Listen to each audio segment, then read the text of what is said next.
Et on a presque fini notre défi lecture de la Bible de l'aurore au crépuscule, lire la Bible de la Genèse à l'Apocalypse, 10 minutes tous les jours.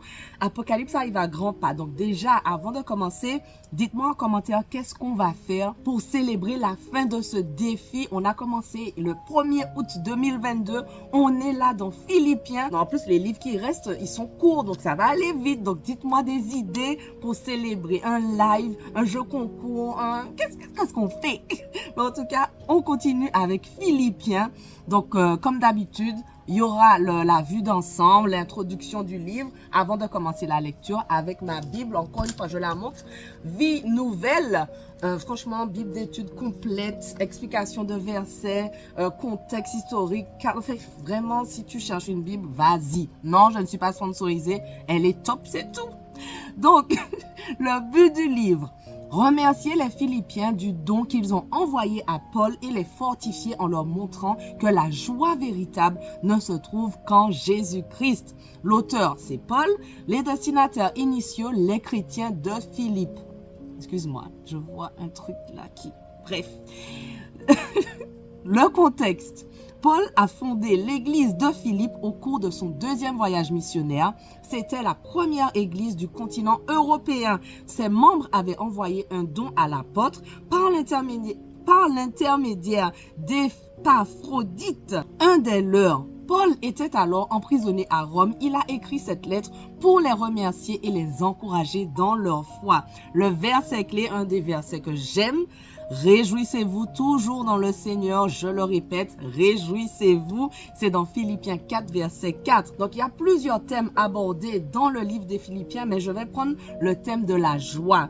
Les croyants peuvent jouir d'une joie, une sérénité et une paix profonde quoi qu'il arrive. Cette joie devient nôtre lorsque nous connaissons Christ personnellement et que nous renonçons à notre puissance pour dépendre de la sienne. L'application pour nous, même dans la difficulté, nous pouvons éprouver de la joie car elle n'est pas le fruit des circonstances extérieures, mais d'une force intérieure. Si nous sommes chrétiens, nous n'avons pas à compter sur nos possessions ou nos expériences pour nous la procurer, mais sur Christ qui vit en nous. Amen. Alors, on commence la lecture. Donc, Philippiens 1.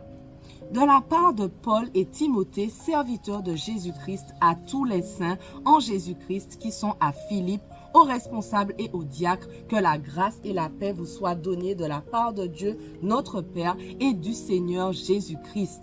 Je dis à mon Dieu ma reconnaissance de tout le souvenir que j'ai de vous. Dans toutes mes prières pour vous tous, je ne cesse d'exprimer ma joie à cause de la part que vous prenez à l'Évangile depuis le premier jour jusqu'à maintenant. Je suis persuadé que celui qui a commencé en vous cette bonne œuvre la poursuivra jusqu'à son terme, jusqu'au jour de Jésus-Christ. Il est juste que je pense cela de vous tous, parce que je vous porte dans mon cœur, vous qui participez tous à la même grâce que moi, aussi bien dans ma détention que dans la défense et l'affermissement de l'Évangile. En effet, Dieu m'est témoin que je vous chéris tous avec la tendresse de Jésus-Christ. Et voici ce que je demande dans mes prières, c'est que votre amour augmente de plus en plus en connaissance et en pleine intelligence pour que vous puissiez discerner ce qui est essentiel. Ainsi, vous serez purs et irréprochables pour le jour de Christ, remplis du fruit de justice qui vient par Jésus-Christ à la gloire et à la louange de Dieu. Je désire que vous le sachiez, frères et sœurs, ce qui m'est arrivé a plutôt contribué au progrès de l'Évangile. En effet, dans tout le prétoire et partout ailleurs, personne n'ignore que c'est pour Christ que je suis en prison. Et la plupart des frères et sœurs, encouragés dans le Seigneur par mes chaînes, ont plus d'assurance pour annoncer sans crainte la parole. Certains, il est vrai, proclament Christ par jalousie, avec un esprit de rivalité, mais d'autres le proclament avec de bonnes intentions. Les uns agissent par amour, sachant que je suis là pour la défense de l'Évangile. Les autres, animés d'un esprit de rivalité, annoncent Christ avec des intentions qui ne sont pas pures et avec la pensée d'augmenter les souffrances de ma détention. Qu'importe, de toute manière, que ce soit pour de mauvaises raisons, que ce soit sincèrement, Christ est annoncé. Je m'en réjouis et je m'en réjouirai encore, car je sais que cela aboutira à mon salut grâce à vos prières et à l'assistance de l'Esprit de Jésus-Christ. Conformément à ma ferme attente et à mon espérance, je n'aurai honte de rien. Mais maintenant, comme toujours, la grandeur de Christ sera manifestée avec une pleine assurance dans mon corps, soit par ma vie, soit par ma mort. En effet, Christ est ma vie et mourir représente un gain. Cependant, s'il est utile pour ma tâche que je vive ici-bas, je ne saurais dire ce que je dois préférer. Je suis tiraillé des deux côtés. J'ai le désir de m'en aller et d'être avec Christ, ce qui est de beaucoup le meilleur. Mais à cause de vous, il est plus nécessaire que je continue à vivre ici-bas. Persuadé de cela, je sais que je resterai et demeurerai avec vous tous pour votre progrès et votre joie dans la foi. Grâce à mon retour auprès de vous, vous aurez alors dans ma personne une raison d'éprouver encore plus de fierté en Jésus-Christ. Seulement, conduisez-vous d'une manière digne de l'évangile du Christ, ainsi que je vienne vous voir ou que je sois absent. J'entendrai dire de vous que vous tenez ferme dans un même esprit, combattant d'un même cœur pour la foi de l'Évangile, sans vous laisser effrayer en rien par les adversaires. Pour eux, c'est une preuve de perdition, mais pour vous de salut, et cela vient de Dieu. En effet, il vous a été fait la grâce non seulement de croire en Christ, mais encore de souffrir pour lui en menant le même combat que celui que vous m'avez vu mener et que vous l'apprenez maintenant, je mène encore. Philippiens 2. S'il y a donc de l'encouragement en Christ, s'il y a de la consolation dans l'amour, s'il y a une communion de l'esprit, s'il y a de la tendresse et de la compassion, rendez ma joie parfaite en vivant en plein accord. Ayez un même amour, un même cœur, une unité de pensée. Ne faites rien par esprit de rivalité ou par désir d'une gloire sans valeur, mais avec humilité, considérez les autres comme supérieurs à vous-même, que chacun de vous, au lieu de regarder à ses propres intérêts, regarde aussi à ceux des autres. Que votre attitude soit identique à celle de Jésus-Christ, lui qui est de condition divine. Il n'a pas regardé son égalité avec Dieu comme un butin à préserver, mais il s'est dépouillé lui-même en prenant une condition de serviteur, en devenant semblable aux êtres humains.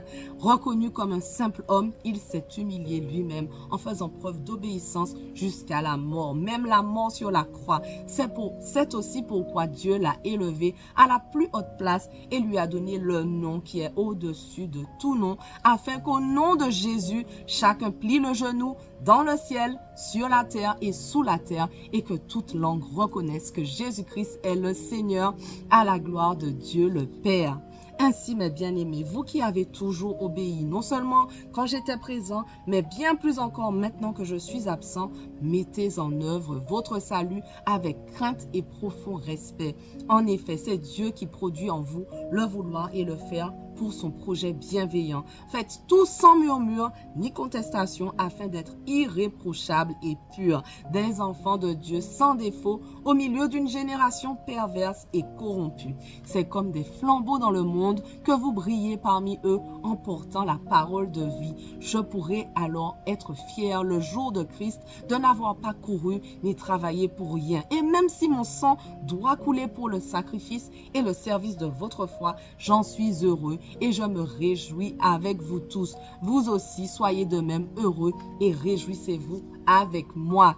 J'espère dans le Seigneur Jésus vous envoyer bientôt Timothée afin d'être moi-même encouragé par les nouvelles que j'aurai de vous, car je n'ai personne qui partage mes sentiments pour prendre vraiment votre situation à cœur. Tous, en effet, cherchent leurs propres intérêts et non ceux de Jésus-Christ. Vous savez que Timothée a fait ses preuves en se consacrant au service de l'Évangile avec moi comme un enfant avec son père. J'espère donc vous l'envoyer dès que je serai au clair sur ma situation et j'ai confiance dans le Seigneur que moi aussi, je viendrai bientôt. J'ai cependant estimé nécessaire de vous renvoyer mon frère Épaphrodite, mon collaborateur et mon compagnon de combat que vous aviez envoyé afin de pourvoir à mes besoins. Il désirait vous revoir tous et se tourmentait parce que vous aviez appris sa maladie. Il a été malade en effet, tout près de la mort, mais Dieu a eu eu pitié de lui, et non seulement de lui, mais aussi de moi, afin que je n'ai pas de tristesse sur tristesse. Je m'empresse donc de le renvoyer pour que vous puissiez vous réjouir de le revoir et que je sois moi-même moins triste. Accueillez-le dans le Seigneur avec une joie sans réserve et ayez de l'estime pour de tels hommes.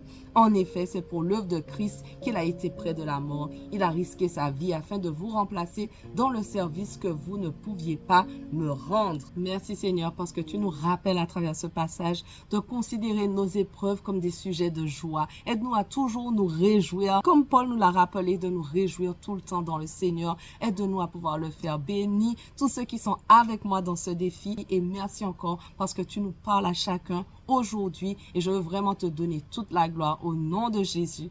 Amen. Voilà, notre passage du jour touche déjà à sa fin, mais on continue dès demain. On ne lâche rien. Allez, sois bénis.